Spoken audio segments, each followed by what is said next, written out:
Lindsey Graham is with us. At least he would have brought us ice cream if he had such a freezer. She's been vicious the whole time. Yeah. Okay. Yeah. She's not at work. She's blaming President Trump for everything. She was telling people February 24th, come to Chinatown, dummy. That was a dumb idea. She was impeaching Trump when Trump put the travel ban in effect. And now she's holding the money as hostage again. Yeah, I think she's been incredibly small at a time when the country needs big leadership. You remember, she held the articles of impeachment from December the 18th to January the 15th, trying to get Mitch McConnell to bend to her will to conduct a trial that she wanted in the Senate. She held Phase 3 hostage to get money for the Kennedy Center and other stuff. Now she's trying to hold the Small Business Administration loan program that's working hostage. She's been a hostage taker rather than a problem solver.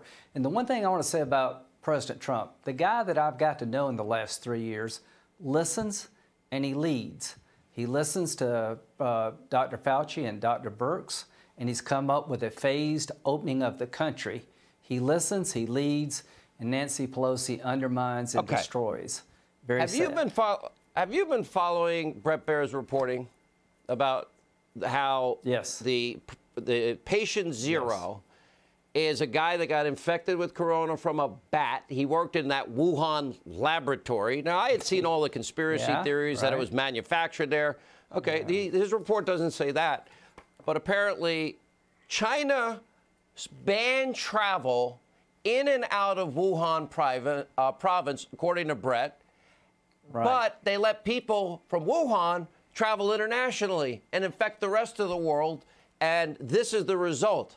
Now, that would mean to me that they knowingly, consciously, assuming all this is true, as reported, that they protected themselves and screwed the rest of us with the help of the WHO that lied to us. Yeah, all the evidence indicates that they locked their country down to protect their people, and they did not tell the world about the true state of play inside of China. Iran is the largest state sponsor of terrorism. China is the largest state sponsor of pandemics. This is the third or fourth pandemic that came out of China. This may have happened, the infection may have happened in a lab, but the evidence seems to suggest it would spread at these wet markets.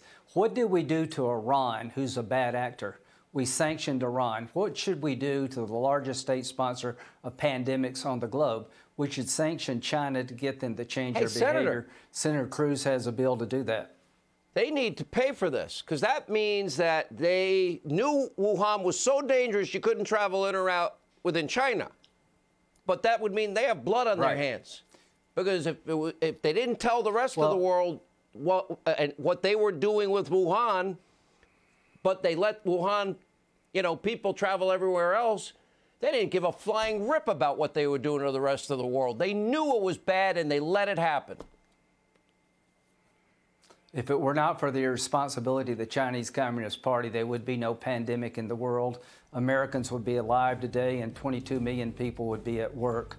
China's responsible. It's time to hold them responsible. They're the largest state sponsor of pandemics in the entire globe, and they need to pay a price. Yeah, maybe we're not going to pay back the debt they're holding. Let's start there. They pay for this. They pay for all of this. All right, Senator, thank you.